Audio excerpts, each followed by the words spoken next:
Hello, मैं चित्रा खोटे, सहायक प्राध्यापक अर्थशास्त्र, शासकीय राजीव लोचन महाविद्यालय राजिम।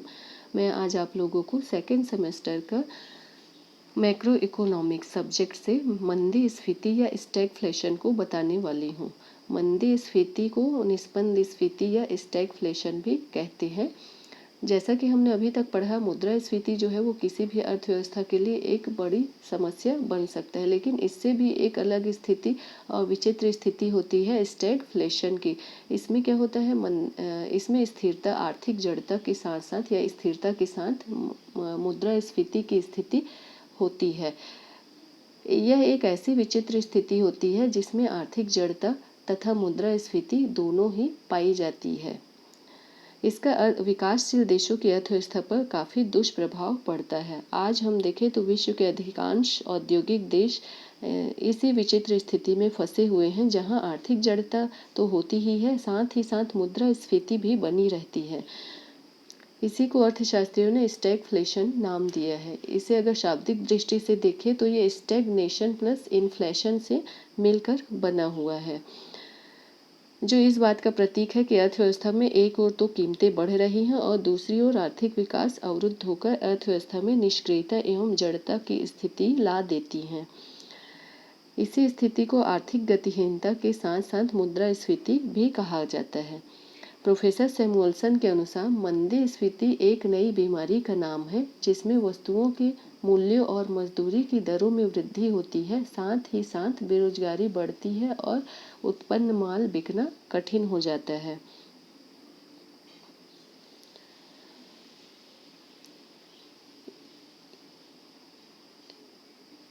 जहाँ सामान्य स्फीति में हम देखते हैं कि मुद्रास्फीति जो होती है उसमें वस्तु एवं सेवाओं की कीमतें तो बढ़ती हैं, लेकिन साथ ही साथ इसमें रोजगार भी बढ़ता है और व्यापार व्यवसाय का प्रसार होता है। लोग व्यवसायी जो है लाभ कमाने के लिए अधिक उत्पादन करना चाहते हैं और इसके लिए वो अधिक से अधिक लोगों को रोजगार भी मिलता है।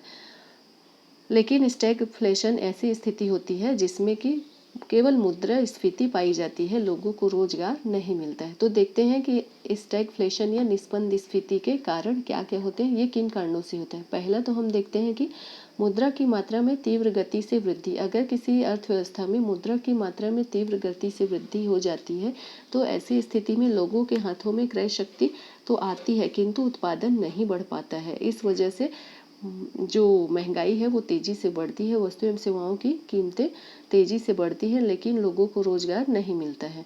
दूसरा है धनी देशों के विदेशी व्यापार में घाटा।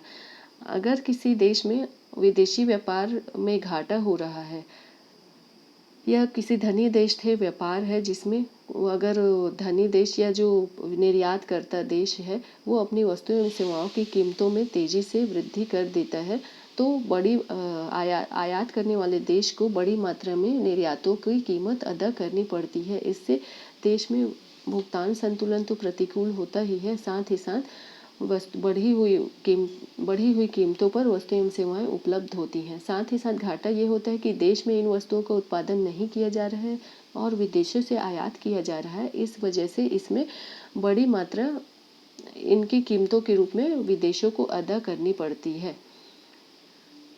तीसरा है मजदूरी की दरों में अप्रत्याशित वृद्धि। मजदूरी की दरों में अगर किन्हीं कारणों से अप्रत्याशित या अचानक वृद्धि होती है तो उत्पादन में लागतें जो हैं वो बढ़ जाती हैं, लेकिन उत्पादन उसकी तुलना में नहीं बढ़ पाता है। तो इस वजह से वस्तु एवं सेवाओं की कीमतें तो तेजी से बढ़ती हैं, लेकिन क्योंकि लागतें बढ़ रही हैं, लाभ में कमी होती है और रोजगार जो है वो बढ़ नहीं पाता है। चौथा है प्राकृतिक कारण जैसे सूखा या बाढ़। सूखा या बाढ़ की स्थिति में भी अर्थव्यवस्था में ऐसी स्थिति नहीं होती है कि रोजगार में वृद्धि हो और इसमें वस्तु एवं सेवाओं की कमी हो जाती है, उत्पादन कम हो जाता है। तो वस्तु एवं सेवाओं की कमी के कारण वस्तु एवं सेवाओं के मूल्य जो है वो बढ़ते हैं। पांचवा, स्वर्ण के मूल्यों में अप्रत्याशित वृद्धि। स्वर्ण के मूल्यों में अप्रत्याशित वृद्धि होने के कारण भी जो आर्थिक जड़ता की स्थिति है वो होती है, क्योंकि ये प्रभावित करती है अर्थव्यवस्था को और वस्तु एवं सेवाओं की कीमतें भी इसके कारण बढ़ती हैं। फिर अब देखते हैं कि जो स्टैगफ्लेशन है उसको किस प्रकार से दूर किया जा सकता है, क्योंकि किसी भी अर्थव्यवस्था में अगर इस स्थिति को नियंत्रित नहीं किया जाए तो बेरोजगारी फैलती जाएगी और ये एक सामान्य रूप से इस स्थिति को दूर करने के लिए कुछ उपाय अपनाना अनिवार्य होता है। मुद्रास्फीति को नियंत्रित करने के लिए जो उपाय अपनाए जाते हैं, किंतु इसमें ये बात का ध्यान जरूर रखना चाहिए कि इन उपायों से अर्थव्यवस्था में गतिशीलता पैदा हो और कीमतों पर नियंत्रण हो। इसके जो उपाय हैं वो इस प्रकार हैं। पहला तो है उत्पादन में वृद्धि। उत्पादन में ऐसी विधियों का उपयोग किया जाना चाहिए जिससे उत्पादन तो बढ़े, साथ ही साथ रोजगार पर कोई प्रतिकूल प्रभाव भी न पड़े। मतलब कि जहाँ बेरोजगारी की स्थिति है वहाँ पर पूंजी गहन तकनीक को न अपनाकर श्रम गहन तकनीक को ही अपनाना चाहिए। दूसरा है आर्थिक विकास जनित समष्टि आर्थिक नीति। अर्थव्यवस्था में ऐसी समष्टि आर्थिक नीति को अपनाया जाना चाहिए जिससे द्रुत गति से आर्थिक विकास हो और अर्थव्यवस्था में उत्पादक शक्ति में वृद्धि हो, जिससे अधिक से अधिक वस्तु एवं सेवाओं का उत्पादन संभव हो सके और ऐसे आर्थिक विकास में आर्थिक जड़ता की स्थिति जो है वो दूर होगी, जिससे लोगों का जीवन स्तर ऊंचा होगा और आर्थिक असमानता भी समाप्त हो। अगला है मुद्रास्फीति पर कठोर नियंत्रण।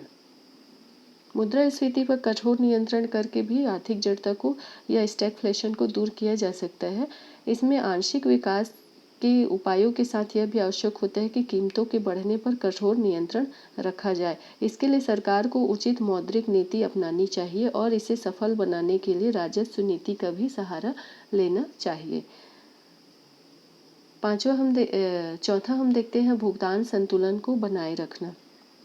विशेष रूप से अल्प विकसित देशों के भुगतान संतुलन पर कड़ी नज़र रखनी चाहिए, क्योंकि प्रतिकूल भुगतान संतुलन के कारण देश के उत्पादन पर प्रतिकूल प्रभाव पड़ता है और इसके लिए आवश्यक है कि निर्यातों में वृद्धि के उपाय किए जाएं तथा आयातों को कम करने के उपाय करने चाहिए। आयातों को नियंत्रित किया जाना चाहिए तो में भारी व्यय नहीं करना पड़ेगा और देश के साधनों का सही उपयोग होगा। इस प्रकार देश में रोजगार की मात्रा को भी बढ़ाया जा सकता है। छठवां है विनियोग की सही नीति अपनाकर। आर्थिक जड़ता की स्थिति विशेष रूप से विकासशील देशों में पाई जाती है, जहां या तो विनियोग के लिए पर्याप्त पूंजी नहीं होती है या फिर विनियोग का सही मापदंड नहीं अपनाया जाता है। अतः यह आवश्यक हो जाता है कि बचत के माध्यम से पूंजी का संग्रह किया जाए और उसका विनियोग इस प्रकार से किया जाए जिससे शीघ्र ही प्रतिफल प्राप्त हो सके। उपरोक्त उपायों के अतिरिक्त जनसंख्या नियंत्रण करके, श्रमिकों को प्रशिक्षण देकर, बैंकिंग तथा संस्थाओं का विस्तार करके भी निष्पन्न स्फीति को रोका जा सकता है। धन्यवाद।